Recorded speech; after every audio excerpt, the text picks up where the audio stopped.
With all these barbecue gadgets on the market today, it makes me wonder if some of these are just a gimmick or do they really work? Well, today we are testing one of these gadgets called the COOKMENT Meat Tenderizer. We'll put it through its paces using it on one skirt steak and one without and let you know if there really is a difference.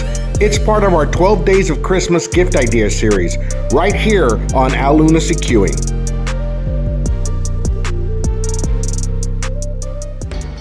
Welcome back, my good people. Back again with another product review. This one's going to be quick, but I think you guys and gals will find this interesting. This product is the COOKMENT Meat Tenderizer, and as you can see, it's pretty good in size. It has an easy to grip handle. Its claim to fame is these 48 stainless steel ultra sharp needle blades. The company claims that this tool creates tiny channels within the meat to break down the connective tissues which make meat tough and chewy. These tiny channels within the meat allow marinades to be fully absorbed in the meat in just 5 minutes and also reduce cooking time. So today we will be testing these claims using a select grade beef skirt steak that we will cut into 2 pieces. The steak on the right we will leave as is, while the steak on the left we will utilize our tool.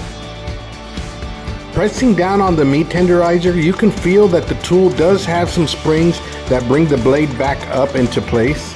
You can see that these tiny holes I'm making on the steak begin to spread out the steak and make it a bit thinner. I went ahead and did this on both sides. I would say about 15 to 20 times each side. And before we use our marinade, let me get you in on a close-up so you can see the differences between the 2 steaks.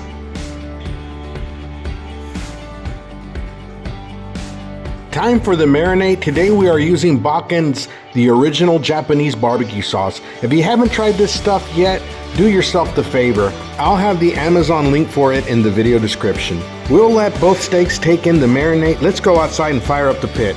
So this must look familiar if you've seen my other episodes of this same series, gift ideas, 12 Days of Christmas. Here's the Evidor grill, and of course we have the Evidor grill set up for 2-zone cooking. We have the hotter side on the left with more charcoal and the warm side on the right with just a couple of charcoal logs. We'll also be working with the draft door on the bottom to get a good sear on the left side of the grill, then let the steaks rest on the warm side of the grill to finish off the cook. So let's go ahead and begin the searing process. We start by placing the tenderized skirt steak first, followed by the non-tenderized steak. So as I was searing the steaks, I noticed that the non-tenderized steak is darker in color. This may be that the sugars in the marinade remained on the surface of the steak and burned, while the less darker tenderized steak actually absorbed the marinade due to the pores of the steak. Okay guys, they got the sear we want. I'm gonna put them over here on the zone 2 where it's not as hot. We finished off the steaks in zone 2. I did notice that the tenderized steak did cook slightly faster. Let's take these inside and cut them up into slices to do our taste test. The first taste tester was my son. He first sampled the non-tenderized steak, then the tenderized steak. I asked him which one he liked better and he responded number 2. Next was my wife. Hey, beautiful, this is number 1.